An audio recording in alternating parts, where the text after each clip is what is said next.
que no tengo que explicar lo que es en el contexto de las neuros, digamos, un amiloide. Desde el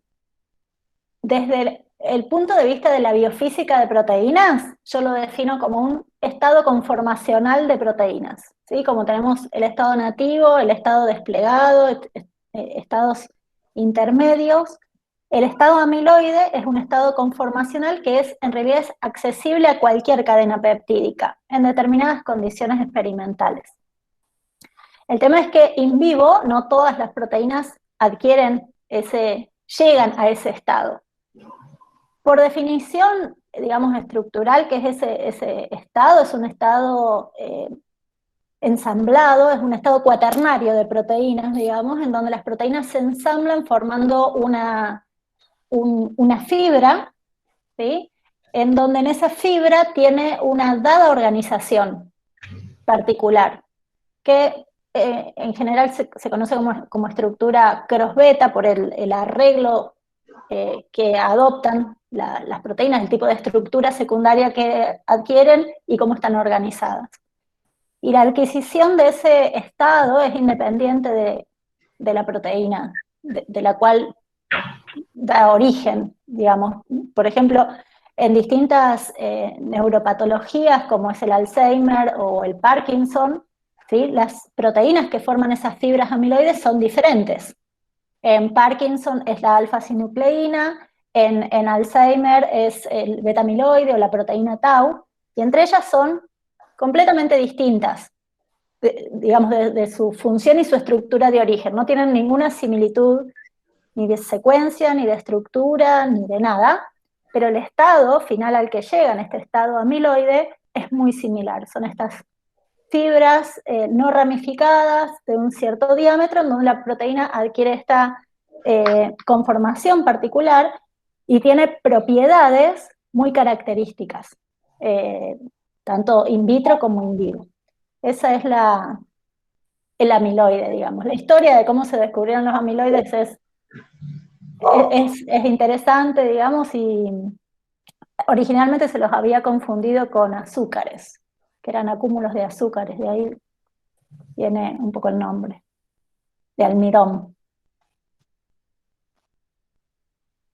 Y un poco cuando trabajan con, digamos, las distintas conformaciones que pueden adoptar una proteína, al momento de la experimentación, ustedes pueden reconocer esas distintas conformaciones en base a qué características, por ejemplo, alguna técnica que te permita diferenciarlo. Bueno, in vitro, digamos, hay varias técnicas que uno puede usar. Hay ciertos tipos de técnicas que uno usa en el laboratorio para decir que si esa proteína está en una conformación tipo amiloide, que son, por ejemplo, obviamente su morfología tiene que ser tipo fibrilar, ¿sí?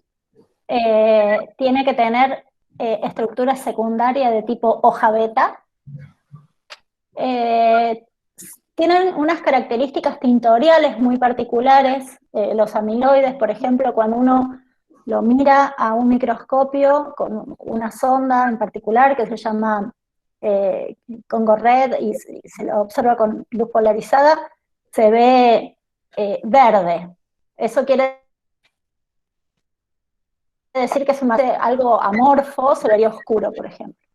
También tienen fluorescencia de ciertas ondas que florecen cuando se intercalan en este arreglo tan periódico y particular de estas estructuras y no de otras cosas. Esas son, digamos, las más tradicionales. Obviamente también uno puede usar anticuerpos, se han desarrollado anticuerpos que reconocen a fibras. Es como que, como la estructura, si bien hay polimorfismo, ¿no? Pero la conformación general es más o menos similar, hay como epitopes conformacionales que son reconocidos por ciertos anticuerpos. Entonces también hay anticuerpos para eso. Y después hay una técnica que es lo que determina si es de la organización más a nivel atómico, que es una cristalografía de rayos X. Pero bueno, eso no es tan accesible para todo el mundo, digamos.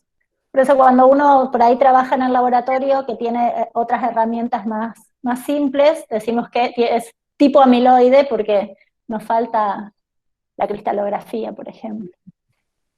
Esa es cómo definimos un amiloide in vitro, ¿no es cierto? Nosotros en el laboratorio en particular, que trabajamos con alfa-sinucleína, que es la proteína que más se la conoce por su disfunción que por su función. De hecho, que es otra de las preguntas ahí que me hacían, la función precisa de sinucleína no está bien definida.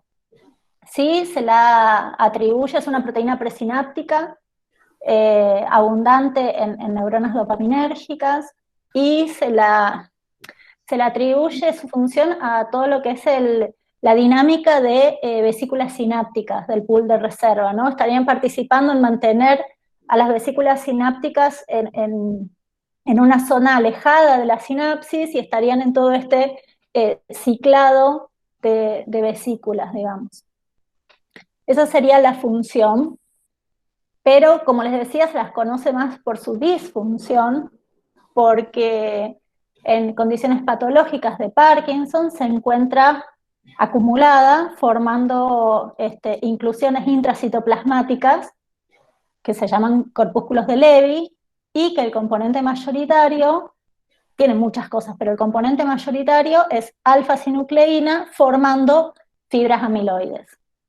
Y por eso se la conoce más y se la ha estudiado tanto. Si es causa o consecuencia de que aparezcan estos acúmulos, es la misma que en Alzheimer, entonces siempre está ahí la disyuntiva.